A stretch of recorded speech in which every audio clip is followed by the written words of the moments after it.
Alléluia, merci Seigneur. Toi seul est digne d'être élevé, toi seul est digne d'être glorifié, toi seul est digne d'être exalté. Alléluia. Que ton nom soit élevé, que ton nom soit célébré, que ton nom soit exalté.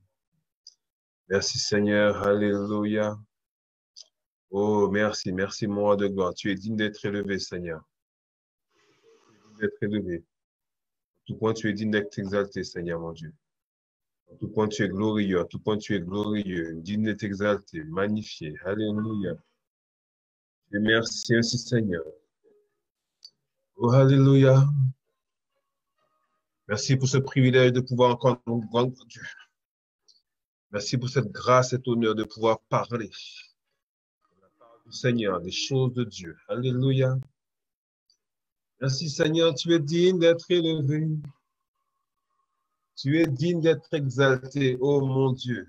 Mon âme te bénit, mon âme t'exalte, Seigneur, mon âme te magnifie. Parce que tu es unique, parce que tu es incomparable, parce que nul n'est semblable et comparable à toi, Seigneur. Parce que tu es digne d'être élevé, digne d'être glorifié, digne d'être célébré. Alléluia. Nous bénissons son merveilleux nom. Il est digne d'être élevé, digne d'être glorifié, digne d'être exalté. Seigneur, merci pour ce temps, merci pour ce privilège. Merci pour cette grâce. Alléluia.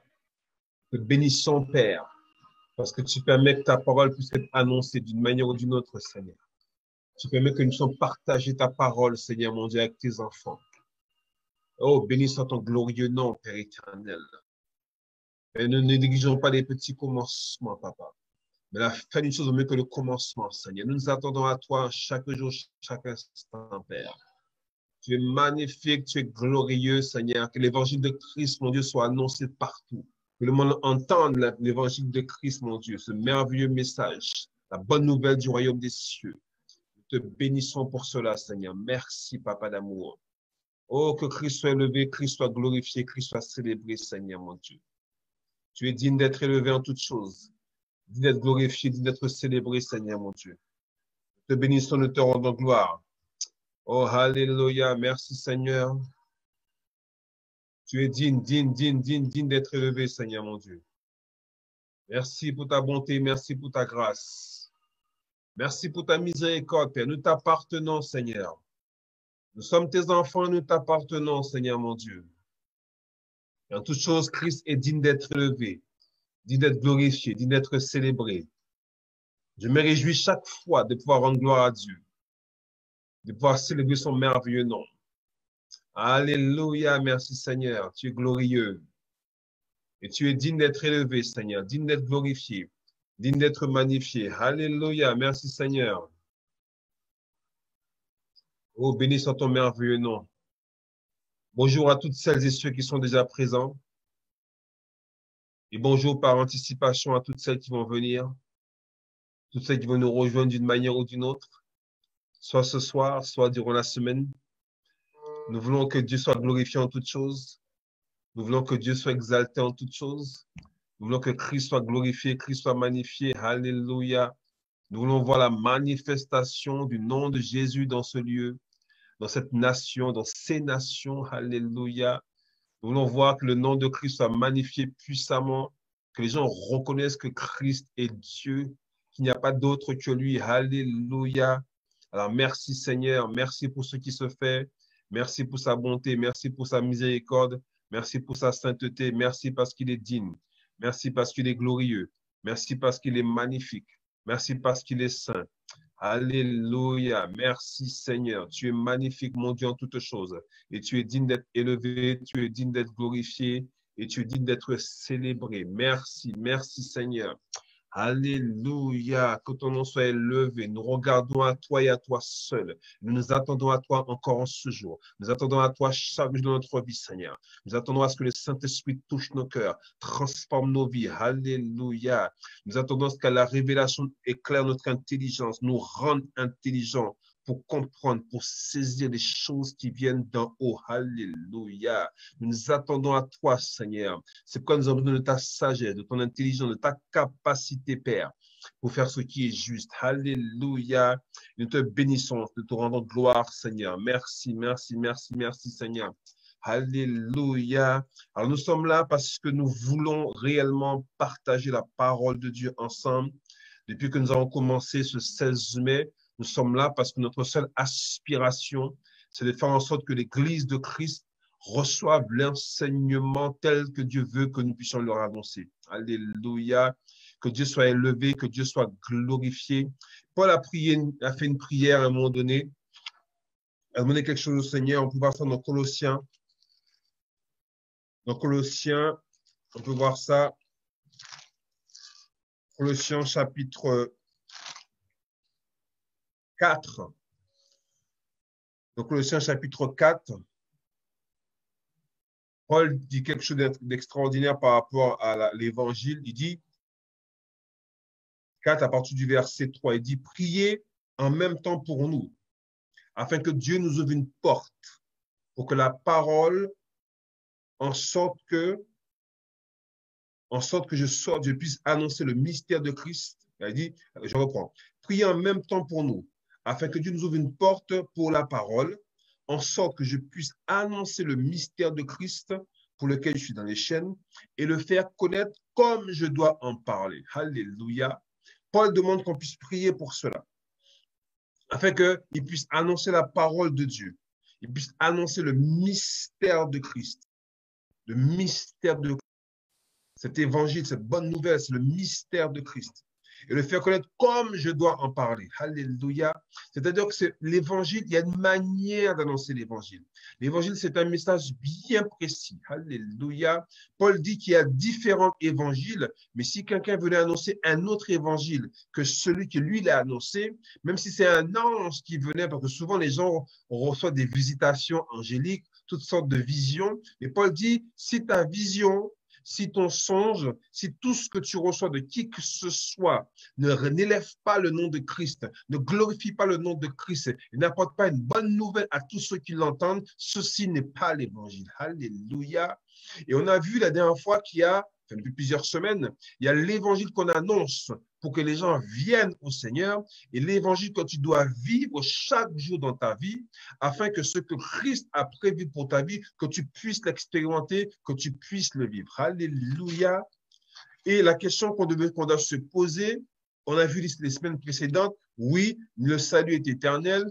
Oui, il n'y a aucun verset qui nous dit qu'on peut perdre le salut, c'est vrai, d'accord? On l'a répété à maintes et maintes reprises et on continuera à le répéter encore parce que le salut, c'est une action divine. C'est Dieu qui a accompli cela. Et cela ne vient pas de l'homme afin que personne ne puisse se glorifier. Alléluia.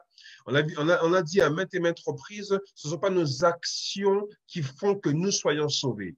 Et donc, si l'homme est devenu pécheur à cause de l'action d'Adam et non à cause de sa propre action, l'homme ne peut pas perdre ce salut par sa propre action. Personne ne vient au salut par lui-même et personne ne naît pécheur par lui-même. Vous comprenez? À la fois pour le péché et à la fois pour le salut, personne ne fait une action volontairement. Personne ne décide, moi je décide de pécher. Moi je décide d'être pécheur. La Bible nous enseigne que nous sommes pécheurs par nature. Alléluia. Nous sommes pécheurs parce qu'une personne a désobéi. Elle dit qu'à cause de la désobéissance d'une seule personne, Adam, je vous rappelle qu'Adam, ce n'est pas le nom de la personne. Adam veut dire l'humanité. Adama, l'humanité. À cause de l'humanité qui a désobéi à Dieu, toute l'humanité se retrouvait éloignée de Dieu et Dieu a éloigné cet homme de la présence de Dieu. Alléluia. Le jardin d'Éden, c'était le lieu où Dieu était. Et l'homme étant pécheur, ayant désobéi, la Bible dit éloignons-le de sorte qu'il ne puisse pas vivre éternellement, sous-entendu dans l'état dans lequel il était, c'est-à-dire état de pécheur éloigné de Dieu, afin qu'il ne puisse pas prendre de l'arbre de la vie. Et on a vu par la suite que l'arbre de la vie, c'était Christ. Donc, personne ne peut dire qu'il est à Christ si la nature du péché demeure en lui. Personne ne peut dire qu'il est chrétien, comme certaines personnes l'utilisent comme terme, si cette personne n'est pas passée par la nouvelle essence, par la régénération. Et on avait vu les semaines précédentes qu'il y a 3 niveaux du salut.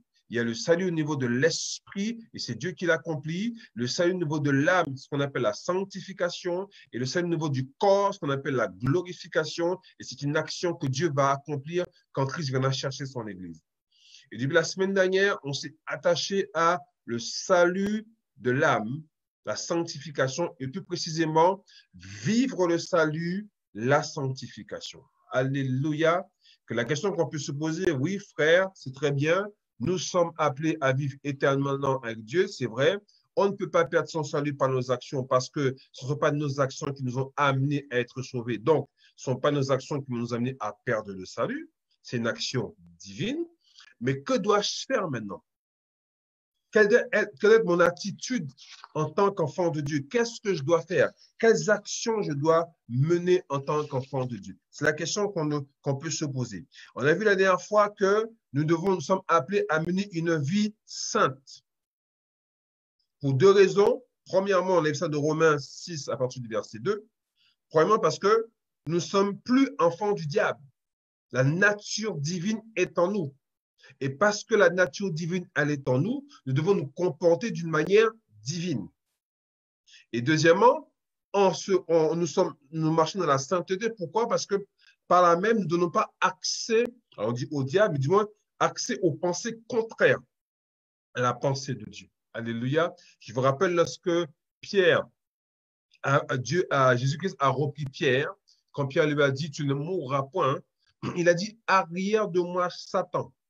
Après, il n'a pas dit tu es un être ignoble. Non, non, non, non. Il a dit que tes pensées me sont en horreur parce que ce sont des pensées humaines.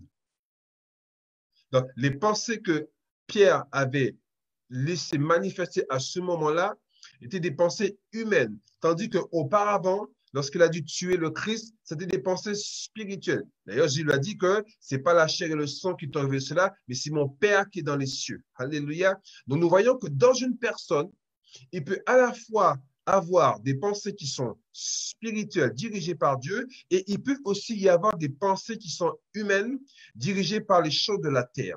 Alléluia. Et c'est là maintenant que intervient la sanctification. Alléluia. Parce que Dieu nous a sauvés, mais pour quelle raison? Pourquoi lorsque Dieu nous a sauvés, nous sommes encore sur terre? Mais la raison, c'est très simple, hein? Parce que nous devons sur terre manifester la présence de Dieu, le caractère de Dieu et laisser à travers nous Dieu se glorifier afin qu'un maximum de personnes puissent entendre l'évangile et puissent savoir que l'évangile, ce n'est pas une question de religion. L'évangile, c'est une relation entre la créature qui est née de nouveau et son créateur qui est Dieu. Amen. Donc, Dieu veut qu'on puisse avoir une relation, et une relation qui soit active, une relation qui soit effective, une relation qui doit déboucher sur quelque chose de concret. Alléluia. La parole de Dieu, c'est quelque chose de concret. La Bible dit que la foi est une ferme assurance des choses qu'on espère, donc quelque chose qui n'est pas concret, mais une démonstration de celle qu'on ne voit pas. C'est-à-dire qu'à un moment donné, notre foi doit être active. Donc, notre relation avec Dieu doit être active, elle doit être concrète, elle doit être effective, elle doit déboucher sur quelque chose au point que ceux qui ne connaissent pas le Seigneur puissent s'intéresser à ce qui se passe en nous et se poser des questions. Comment se fait-il que cette personne que j'ai connue, j'ai fréquenté avec elle, j'ai été à l'école avec elle, et comment se fait-il que cette personne maintenant pense d'une autre manière? C'est le but de cette chose, d'accord? Nous devons refléter Christ. Elle dit que nous sommes les ambassadeurs de Christ. Nous sommes ministres de la réconciliation. Nous devons dire aux gens que Christ, Dieu, a réconcilié l'homme avec lui-même. Alléluia. L'homme n'est plus éloigné de Dieu. Christ est venu et Christ a payé le prix afin que l'homme puisse revenir à son Créateur. Alléluia. C'est pourquoi je dis qu'une personne qui est née d'en haut ne peut pas dire je suis pécheur sauvé par grâce. Le jour où tu deviens enfant de Dieu, la nature du péché a totalement disparu de ta vie, pardon, de ta vie aussi, parce que tu ne le vois pas. Tu n'es plus un enfant de colère, alléluia, mais tu deviens un enfant de Dieu, alléluia. Il déclare que tu deviens le temple du Saint-Esprit, donc une habitation de Dieu en esprit, et que tu sais, tu deviens membre du corps de Christ. Donc, tu n'es pas seul, tu n'es pas éloigné, tu n'es pas appelé à vivre ta vie seule au monde. Non, il y a un corps dont tu fais partie et Christ est la tête. Alléluia. Merci Seigneur. Ça doit nous encourager ce genre de choses. La semaine dernière, on s'est arrêté à Romains 6, verset 4. Donc, on va reprendre, s'il vous plaît. Romains 6, verset 4. Alors, aujourd'hui, on va s'attacher davantage à rester sur Romains chapitre 6. Donc, je vais faire un peu du commentaire de texte et élargir un petit peu. D'accord? Vous êtes d'accord? Dites Amen. Alors, on va reprendre à partir du chapitre 1. Paul dit, que dirons-nous donc? Demeurions-nous dans le péché afin que la grâce abonde? Loin de là, ou certainement pas. On a vu la dernière fois que la Bible dit dans le chapitre 5, là où le péché a abondé, la grâce a surabondé. Donc, on pourrait nous dire, mais si la grâce surabonde, c'est-à-dire que je peux continuer à pécher parce que la grâce surabonde. Mais Paul dit non, c'est pas parce que la grâce surabonde sur le péché que moi, je dois faire ces choses. Regardez un peu. Allons dans Genèse chapitre, je crois que c'est chapitre 4.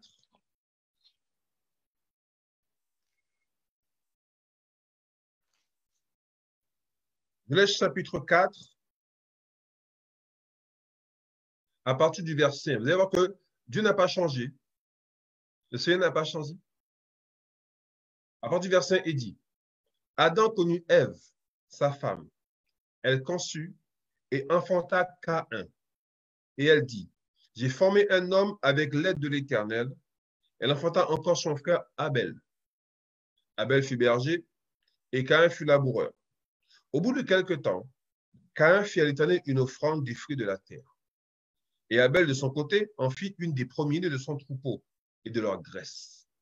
L'Éternel porta un regard favorable sur Abel et sur son offrande. Mais il ne porta pas un regard favorable sur Caïn et sur son offrande. Et Caïn fut très irrité et son visage fut abattu. L'Éternel dit à Caïn, pourquoi es-tu irrité? Et pourquoi ton visage est-il abattu? Certainement, si tu agis bien, tu relèveras ton visage, et si tu agis mal, le péché se couche à la porte, et ses désirs se portent sur toi, mais toi domine sur lui. Écoutez bien, c'est Dieu qui parle hein, à Caïn.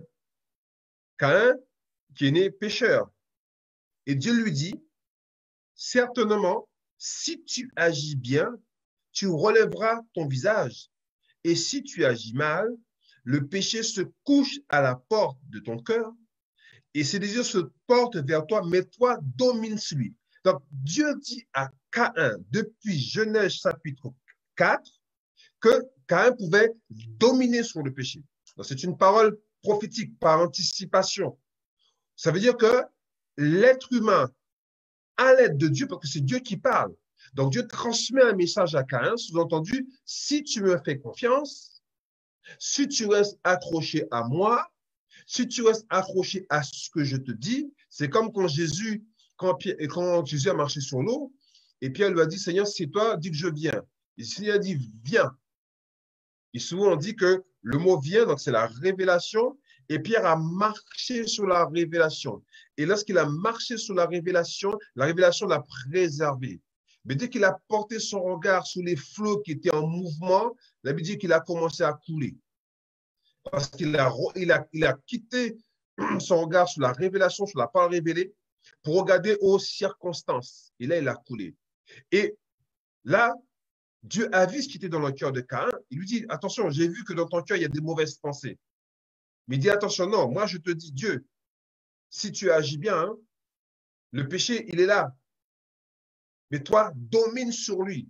Si Dieu a dû parler comme ça à Caïn, qui était dans le péché à l'époque, Et si la parole que Dieu a donnée à Caïn avait un pouvoir d'agir, sinon Dieu ne parle pas au hasard, hein, à plus forte raison, nous maintenant, qui n'avons reçu Christ pour nous dominer sur le péché, amen, à plus forte raison, nous, qui sommes nés de Dieu, qui sommes Christ sur terre, pour nous dominer sur le péché. Donc, il n'y a pas d'excuse pour vivre dans le péché. On va voir ce que la Bible nous enseigne. Moi, j'ai appris, et je pense que toi aussi, la parole de Dieu est souveraine. Dieu ne peut pas mentir. Si Dieu nous dit quelque chose, c'est que forcément, nous pouvons faire ce qu'il nous demande de faire. Alléluia. Il dit, que dirons-nous donc? Demeurons-nous encore dans le péché, afin que la grâce abonde? Certainement pas. Certainement pas. Nous qui sommes morts au péché. Et ça, c'est la première chose. Si tu as de quoi écrire, note-le. Je suis mort au péché. Je suis mort au péché. Point trait. Nous qui sommes morts au péché, comment vivrions-nous encore dans le péché? La Bible nous dit que nous sommes morts au péché. Donc, le péché n'a rien à voir avec nous. Et je vous rappelle que le péché dont il est question là, on parle de la nature du péché. On verra aussi qu'il y a le péché et qu'il y a les péchés. Et Paul nous dit dans ce passage-là, il se réfère à la nature du péché. Donc, nous maintenant qui sommes nés d'en haut, ne sommes plus sous la nature du péché. Sous-entendu, le péché n'a plus aucun pouvoir sur nous. Le péché ne peut plus nous conduire, ne peut plus nous diriger. Je vous rappelle, quand j'ai vu la dernière fois, le fonctionnement divin. La Bible dit que nous sommes un esprit. Nous possédons une âme et nous vivons dans un corps. Ça, c'est le plan parfait de Dieu. Et dans l'esprit que nous sommes, le Saint-Esprit devait s'installer tel un tabernacle. Il veut s'installer dans notre esprit afin que la présence de Dieu y soit, le lieu très saint. D'accord? C'est là qu'il devait être. Et le lieu saint, notre âme, était le lieu où il y a laissé des émotions, des sentiments et de la volonté. C'était ça. Et le corps est la tente, la partie extérieure. Parce que l'esprit et l'âme, c'est la partie intérieure et le corps, c'est la partie extérieure, celle que nous voyons. Mais ce que nous voyons dépend de ce qui est à l'intérieur. Alléluia. C'est d'abord l'intérieur qui agit sur l'extérieur. C'est pourquoi la Bible dit que ce qui souille, ce n'est pas ce qui entre, mais c'est ce qui sort. C'est ce qui est de l'intérieur qui va souiller et qui va faire en sorte que Jésus devient contraire aux Écritures. Et ça, c'était le plan de Dieu. Mais lorsque Adam a péché, l'esprit que nous sommes s'est fermé à la présence de Dieu. Donc, le Saint-Esprit ne pouvait plus venir habiter dans cet esprit. Et donc, ne pouvait plus diriger l'homme comme Dieu voulait qu'il soit dirigé. Donc, l'esprit que nous étions se retrouvait sous la domination de l'âme qui elle-même était sous la domination du corps. Donc, était rattachée aux choses terrestres. Et donc, l'âme était remplie de pensées terrestres, voire de pensées charnelles. Et donc, l'être humain se retrouvait être dirigé par son âme qui lui-même était dirigé par son corps. Alléluia. Et ce qui dirigeait l'âme, c'est ce qu'on appelle le péché, c'est-à-dire le système qui dirige ce monde loin de Dieu, qu'on appelle le péché.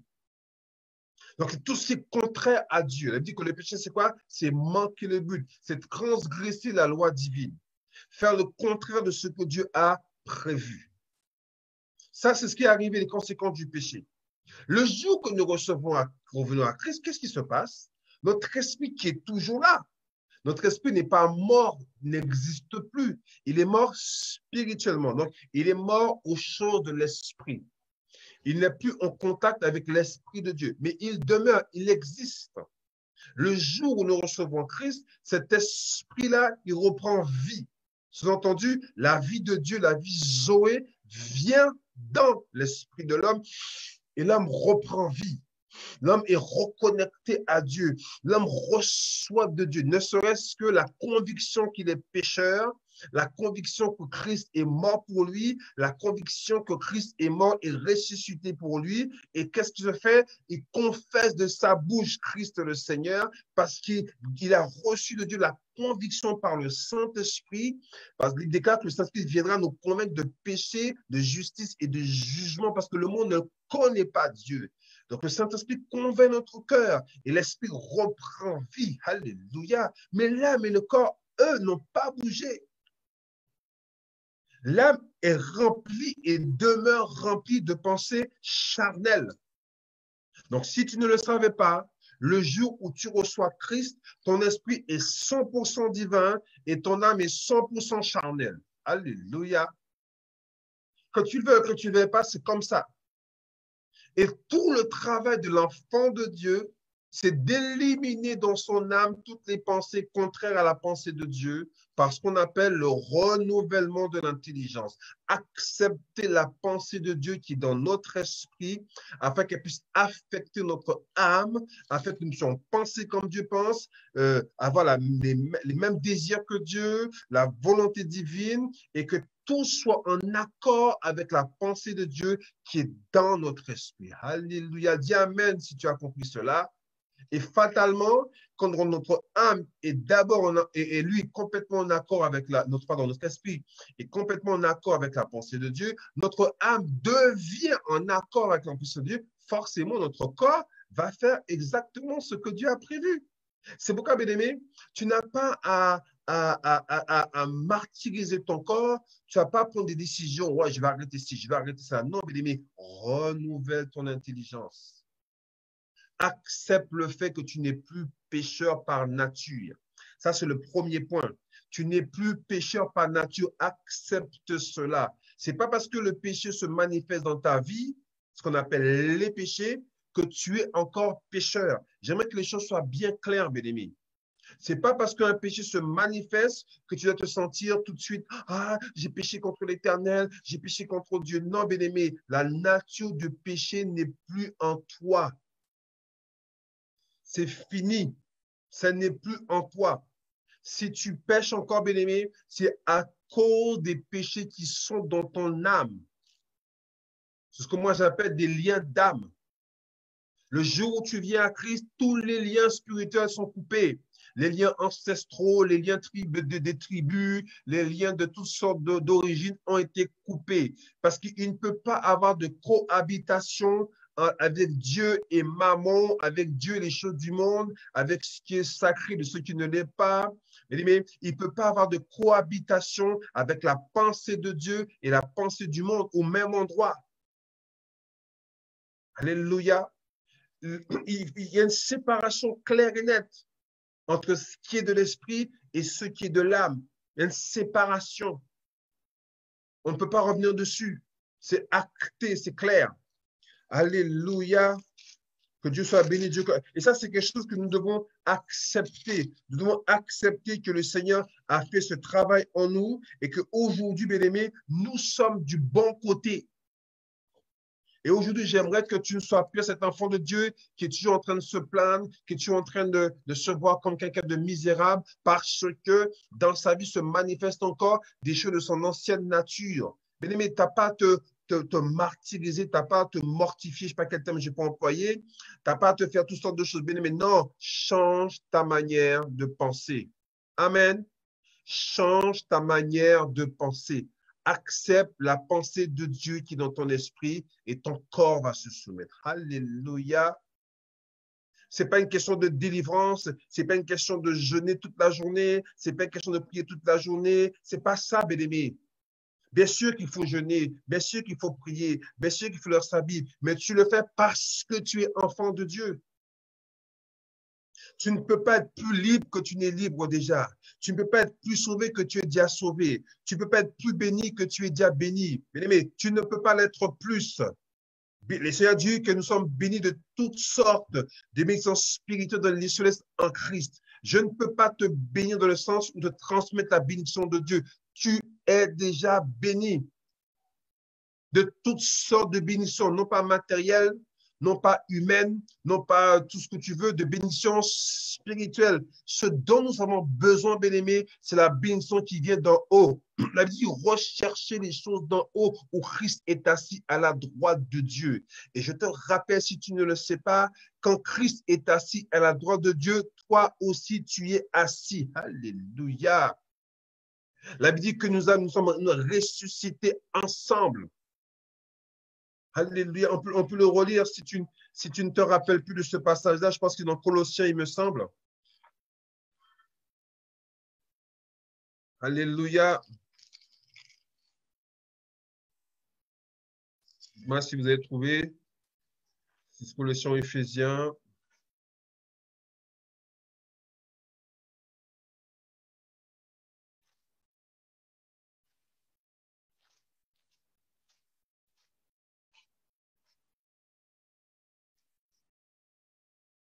Alors,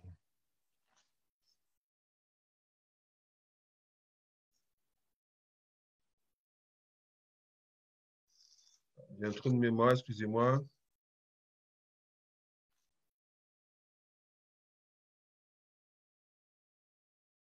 Oh, alléluia. Merci Seigneur. Donc, la Bible dit que nous avons été ressuscités ensemble. Alléluia.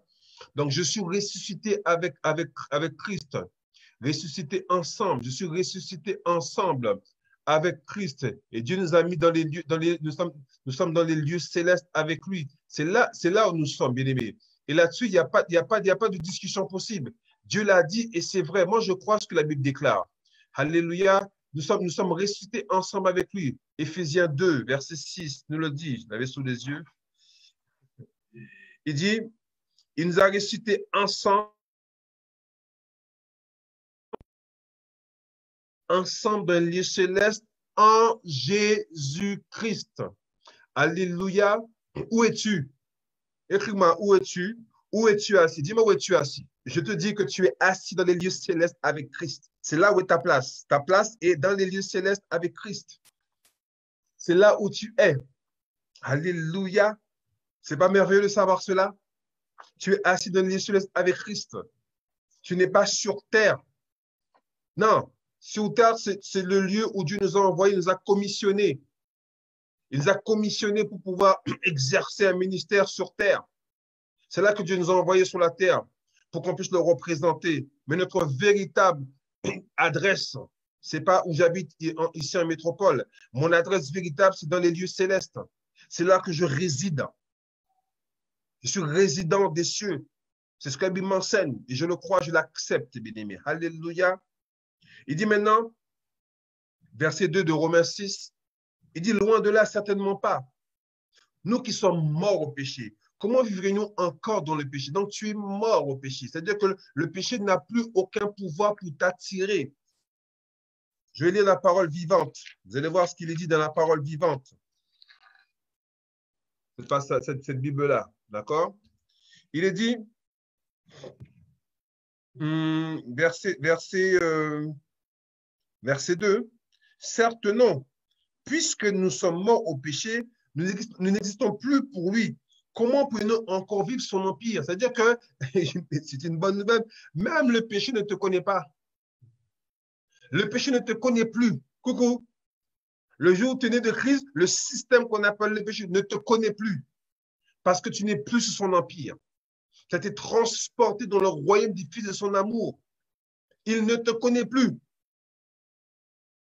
Tu ne lui appartiens pas. Tu ne lui appartiens plus. Alléluia. La seule chose qui reste, c'est les conséquences de ce péché auparavant, qui est dans ton âme, ce qu'on appelle les péchés. Et toi, ce que tu dois faire, tu dois nettoyer. Comme chez toi le matin, tu nettoies. Tu nettoies, tu nettoies. Tu enlèves toute la poussière, tu changes les draps, tu changes les rideaux, tu fais un coup de peinture. C'est ça. Ah ben, la Bible, c'est la même pensée que tu dois avoir concernant ton âme. Tu dois nettoyer ton âme et ça s'appelle là le renouvellement de l'intelligence. La Bible dit afin qu'on soit transformé, métamorphosé. C'est-à-dire que nous devenons quelque chose qui n'a jamais existé auparavant. Bien aimé, il est possible de penser différemment que ce que tu penses. J'ai décidé depuis très longtemps, mais encore plus maintenant, de ne croire qu'en ce que Dieu dit. J'ai décidé de vivre par la foi et non par la vue. J'ai décidé de mettre la parole de Dieu en avant. J'ai décidé de marcher en intimité, en communion avec le Saint-Esprit. J'ai décidé de refuser tout commentaire, toute discussion qui ne me permet pas de grandir. Ça veut dire que tout est permis, mais tout n'est pas utile. Toute discussion qui n'est pas utile, je coupe cette discussion. Toute relation qui n'est pas utile, je coupe cette relation ou je la transforme en une relation utile. Alléluia. Ou là, toute discussion qui dérape, je ramène la discussion sur le bon rail. C'est moi qui suis le sel de la terre, c'est moi qui suis la lumière du monde. Si je peux transformer une situation, je la transforme. Si ce n'est pas nécessaire, je quitte. Alléluia. Merci Seigneur. Verset 3.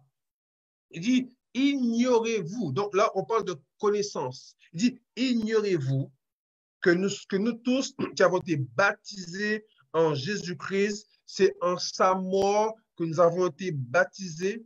Je rappelle que le véritable baptême, ce n'est pas le baptême d'eau que nous prenons. Le véritable baptême, c'est la mort avec Christ et la résurrection avec Christ. Et je vous rappelle que ce véritable baptême, la Bible appelle ça le baptême de la régénération, ça a été accompli à la croix. Et après la résurrection, 3 jours après. Lorsque Christ est mort, je suis mort avec lui. Ressuscité, je suis ressuscité avec lui. On a vu ça la dernière fois lorsqu'on avait vu les termes de l'évangile. Hein. J'ai été crucifié avec lui. Alléluia. J'ai été crucifié avec lui, je suis mort avec lui, j'étais enseveli avec lui, je suis ressuscité avec lui, je suis monté avec lui, je suis assis avec lui et je vais régner avec lui. C'est ce que la Bible m'enseigne. C'est ce que je suis en tant qu'enfant de Dieu. Alléluia. Et la Bible dit, ignorez-vous. C'est parce que nous sommes ignorants de certaines choses qui fait qu'on ne vive pas le salut pleinement. Tu es mort avec Christ. Et le péché, tout ça est enseveli. La nature du péché est ensevelie et restée là. C'est-à-dire que lorsque tu es ressuscité, il n'y a plus d'attache avec le péché. L'idée, c'est que le péché vient, il te siffle, et toi, tu ne réponds même pas parce que tu ne comprends pas ce langage. Tu ne comprends plus ce langage. Ce langage ne te concerne plus et tu ne sais même pas. Tu es incapable de pouvoir l'entendre. Alléluia. Par contre, ce qu'il a semé avant dans ta vie, donc les péchés, toi, maintenant, tu as une action à faire dessus, ce qu'on appelle la sanctification. Il dit, c'est en sa mort que nous avons été baptisés. Verset 4. Nous avons donc été ensevelis avec lui par le baptême. Vous avez vu? On parle de mort, on parle d'ensevelissement. Par le baptême en sa mort, afin que comme Christ est ressuscité des morts par la gloire du Père, de même nous aussi nous marchions en nouveauté de vie. Dans le passage-là, il ne parle même pas de la résurrection, il transforme ça en marchant en nouveauté de vie. Alléluia. Écrit, confesse, je suis né de nouveau pour marcher en nouveauté de vie. Alléluia. 2 Corinthiens 5, 17. Si quelqu'un est en Christ, il est une nouvelle créature. Les choses anciennes sont passées. Voici, toutes choses sont devenues nouvelles. Dis à ton voisin, dis à quelqu'un d'autre, il y a des choses nouvelles que je dois vivre. Mais pour les vivre, il faut d'abord que je les connaisse. Il y a des choses que l'œil n'a point vues, l'oreille n'a point entendues, qui sont point montées du cœur de l'homme, mais que Dieu a préparées d'avance. Il y a des œuvres bonnes que Dieu a préparées d'avance afin que nous puissions pratiquer. Mais il y a tellement de versets qui nous disent qu'il y a des choses, que nous avons tout pleinement en Christ, que tout est en Christ, tout a été fait par lui, tout a été créé par lui et pour lui, et toutes choses subsistent en lui. Alléluia. C'est ce Christ qui est en toi, bien-aimé. Et donc, vivre un salut, c'est quelque chose, bien-aimé, que nous pouvons faire, entre guillemets, facilement si nous avons compris comment ça fonctionne. Il y a des principes divins que nous devons accepter. Et ce n'est pas la lutte, ce n'est pas un combattant, ah, je jeûne matin, midi et soir pour crucifier la chair. Non. Quand la Bible dit que crucifier la chair avec ses passions et désirs, ça veut dire qu'auparavant, pour crucifier la chair, il y a une seule manière de le faire, c'est par la parole de Dieu. Tu peux jeûner matin, midi et soir, ce n'est pas ça qui va crucifier la chair. Le jeûne va développer ta sensibilité à Dieu, ta sensibilité à la présence de Dieu. Mais le jeûne ne va pas traiter un problème que tu dois traiter. Alléluia. Le problème de péché qui est dans tes pensées, c'est à toi de le traiter et personne ne le fera à ta place. Moi, je ne ferai pas à ta place. Aucun pasteur, aucun serviteur de Dieu, aucune personne ne le fera à ta place. C'est à toi de faire ce travail. Et moi, par la grâce de Dieu, je suis là pour t'aider, bien-aimé. Bien entendu, nous sommes là pour vous aider. Alléluia. Mais nous ne pouvons pas le faire à votre place. Chaque personne doit accepter ce que Dieu dit et dire, Seigneur, je veux vivre ce que tu as prévu que je vive. Alléluia. Merci Seigneur, que Dieu soit béni. Donc nous sommes appelés à marcher en nouveauté de vie. C'est ce que Dieu attend de nous. Nous sommes appelés à marcher en nouveauté de vie. Dieu nous a appelés à ça. La vie que Dieu a mis dans la vie Zoé, c'est une vie qui n'existe pas dans ce monde. Cette vie n'existe pas. Alléluia. Merci Seigneur. Maintenant, regardez verset 5. En effet, il dit, si nous sommes devenus une même plante, et le mot plante veut dire nés ensemble, d'une origine commune. Donc, la Bible dit que nous sommes devenus d'une origine commune à Christ. Si nous sommes une même plante avec lui par la conformité à sa mort, le mot conformité sous-entend la même image, ressemblance. D'accord? Donc, exactement comme il l'a fait. Nous sommes exactement, ce que a fait exactement pareil, ça nous concerne exactement dans les mêmes détails. Il dit, nous sommes devenus une même plante par lui, par la conformité à sa mort. Donc, de la même manière qu'il est mort, de la même manière je suis mort. Coucou!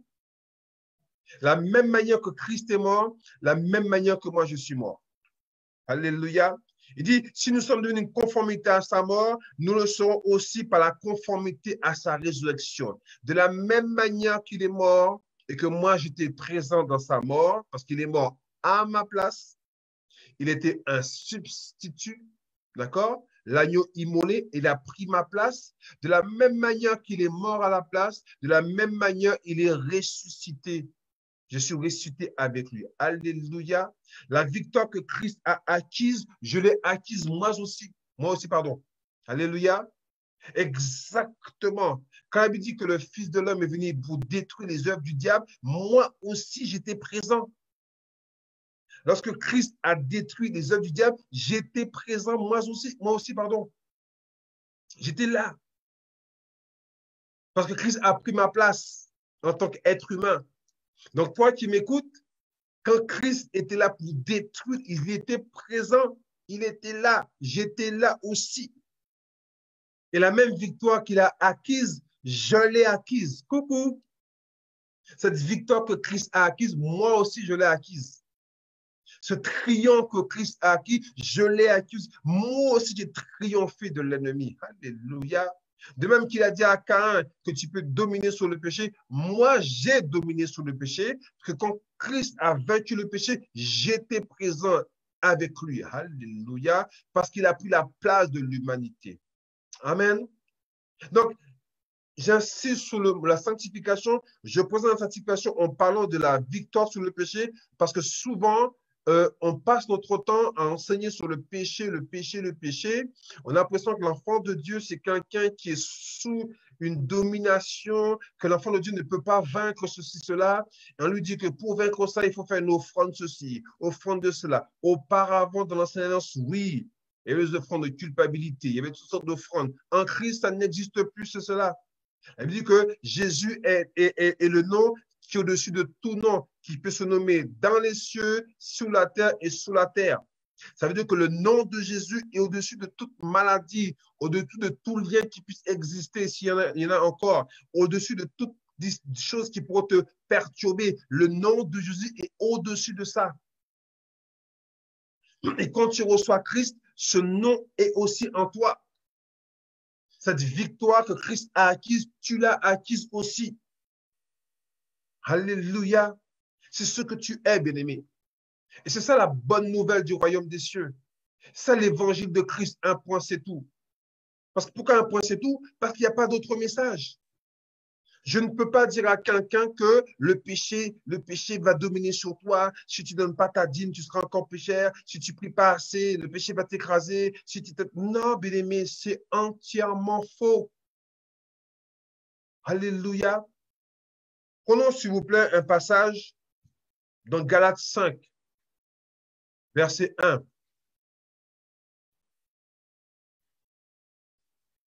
Galates 5, verset 1.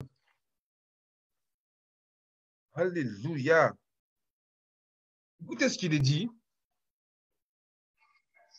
C'est écrit noir sur blanc. C'est dommage qu'on ne puisse pas interagir. Il dit, c'est pour la liberté que Christ nous a affranchis. Je relis. C'est pour la liberté que Christ nous a affranchis.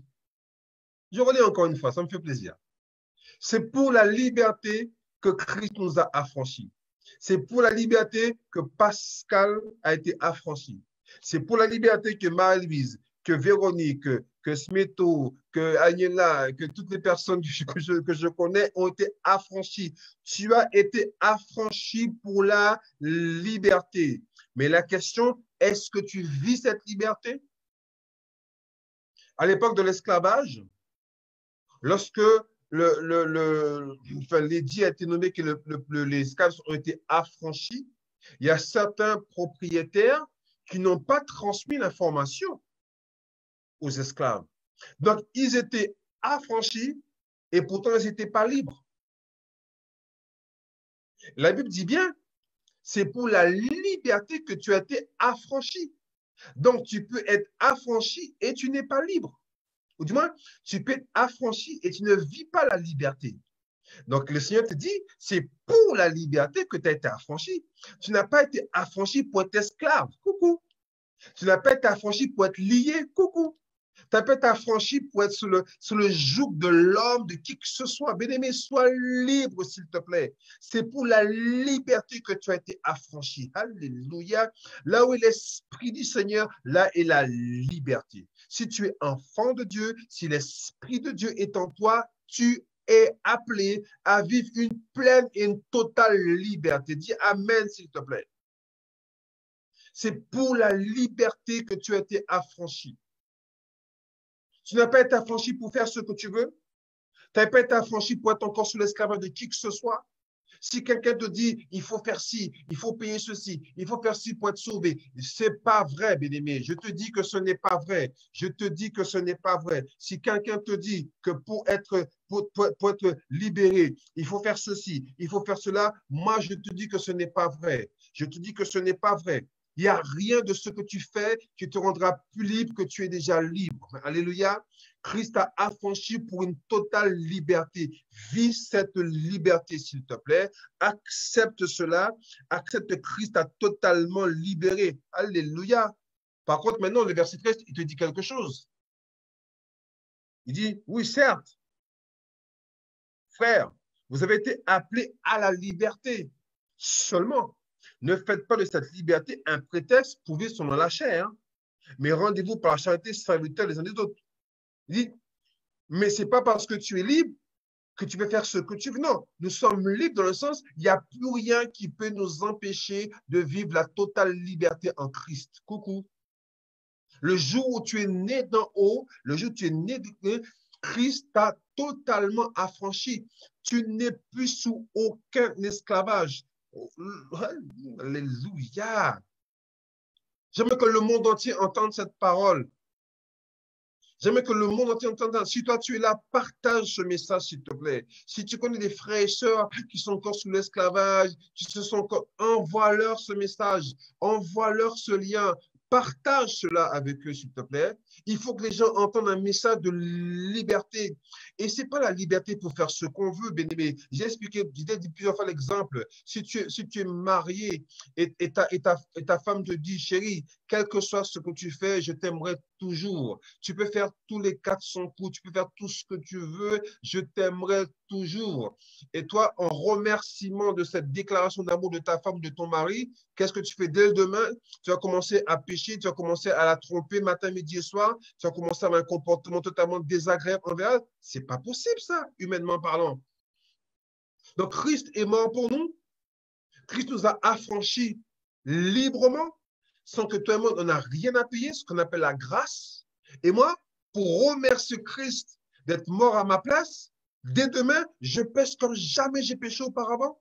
Je désobéis comme jamais. Ce n'est pas possible, bien-aimé. Ce n'est pas possible.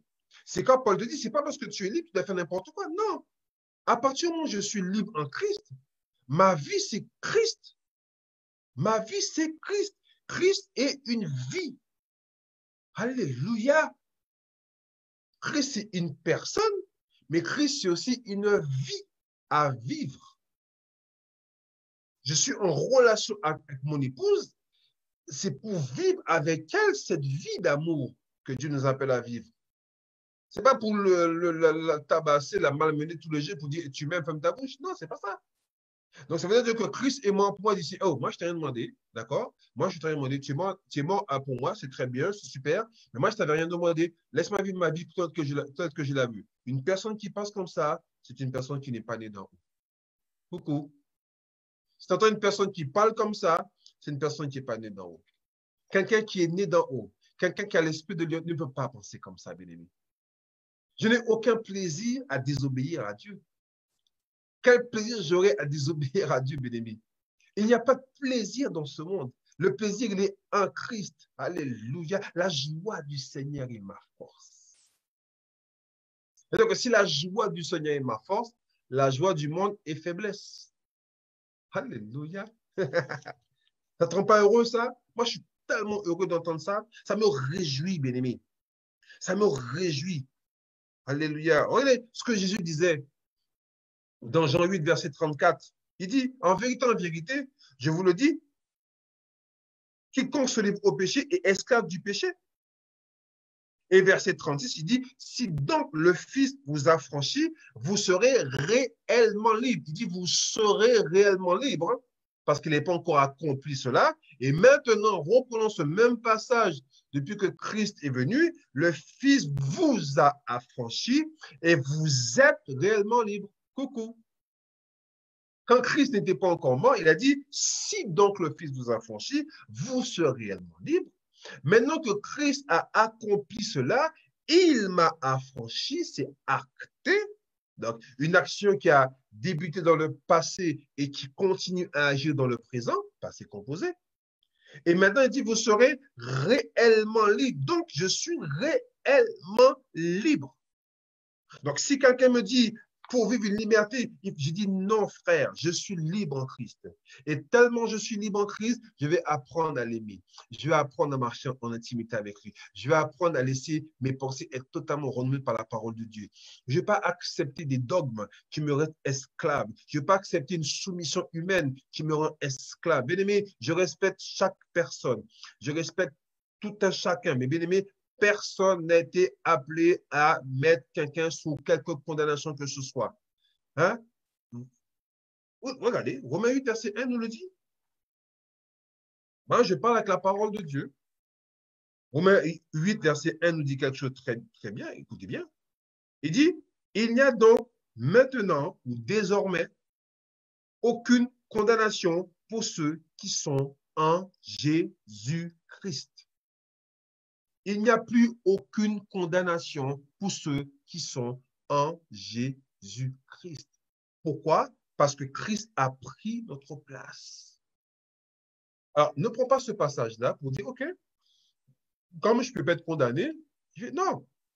Il me dit, comme il n'y a plus de condamnation, donc le lien qui te rendait captif auparavant n'existe plus. Maintenant, ce que tu dois faire, tu dois éliminer les conséquences de ce lien qu'on appelle le péché. En faisant quoi? en transformant mes pensées par la.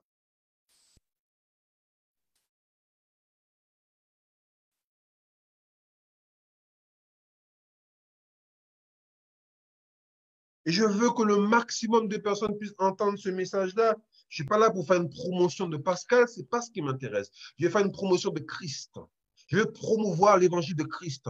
Je veux promouvoir la parole de Christ afin qu'un maximum de personnes entendent Christ et vivent la liberté en Christ. Alléluia. Non pas la liberté pour faire n'importe quoi, la liberté pour vivre pleinement. Bien aimé, Dieu a tout prévu pour ta vie. Il y a des choses que tu dois vivre, il faut les vivre. Et c'est pour cela que tu es né d'en haut, c'est pour vivre ces choses. Alléluia. Ce que tu vis aujourd'hui, ce n'est pas le plan de Dieu. Ce que tu vis aujourd'hui, ce n'est pas la volonté de Dieu. Bien-aimé, accepte la pensée de Dieu, accepte ce que Dieu dit et vis la vie de Dieu. Alléluia. Merci Seigneur. Accepte cette pensée, s'il te plaît. Ne laisse pas tes pensées non renouvelées te perturber. Ce n'est pas des paroles douces que je dis. Bien-aimé, c'est la vérité. Vous connaîtrez la vérité. Et la vérité, entre parenthèses, que vous connaissez, vous affranchira. Romains 8, verset 32. Jean 8, pardon, verset 32. Jean 8, verset 32. Tant que tu ne connais pas la vérité, tu ne peux pas la vivre pleinement. Alléluia. Verset 6. Alors, je relis verset 5 qui dit, verset 8, Romains 6, verset 5 nous dit, en effet, si nous sommes devenus, non, c'est acté, une même plante, ressemblance parfaite, même origine. Avec Christ, nous le serons aussi par la conformité à sa résurrection. S'il est mort et s'il est ressuscité, la même action qu'il accomplisse, ça me concerne.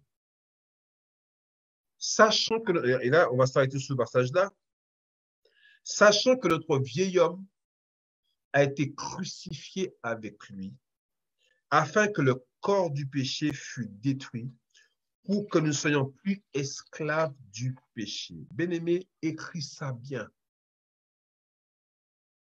Le verset te dit, nous pouvons ne plus être esclaves du péché. Et le verset 7 nous dit, car celui qui est mort est libre du péché. Et là, le péché dont on parle encore, c'est la nature du péché. Tu n'es plus sous la férule du péché, la nature du péché. C'est fini. Regardez le parole vivante, qu'est-ce qu'il nous dit? Il nous dit, verset 6. Écoutez bien ça. Il dit, comprenons, voilà, comprenons.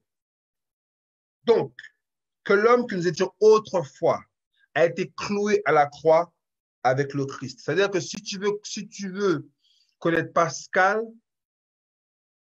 celui qui est né le tel jour en 1970, à la croix, tu peux le trouver là-bas. C'est là.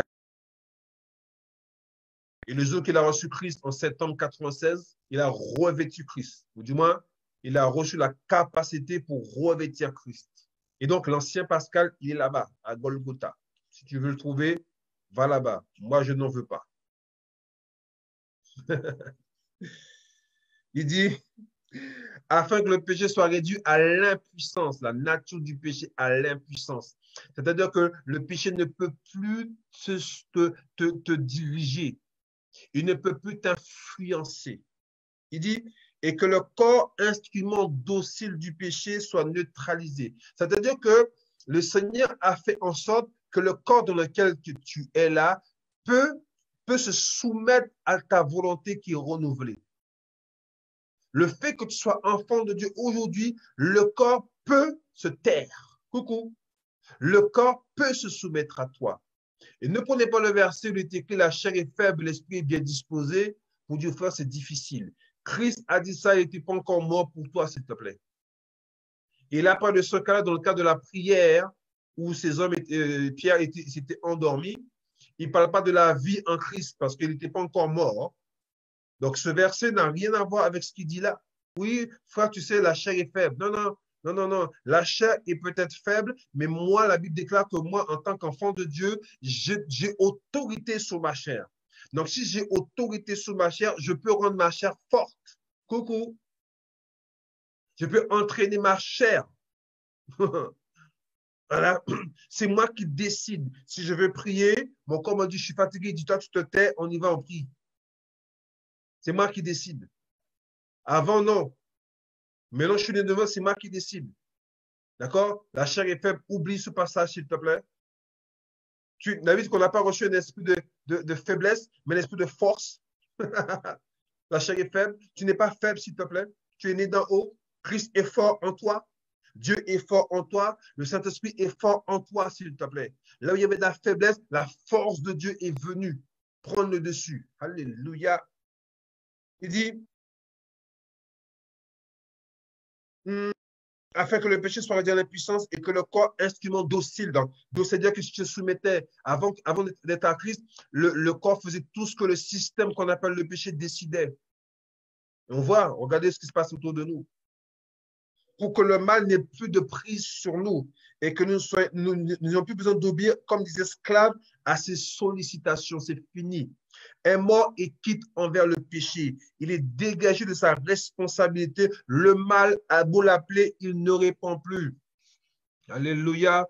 C'est comme si toi, belle dame, tu passes dans la rue et comme on connaît chez nous, les gens t'entendent à te siffler dans la rue et toi, tu ne réponds pas.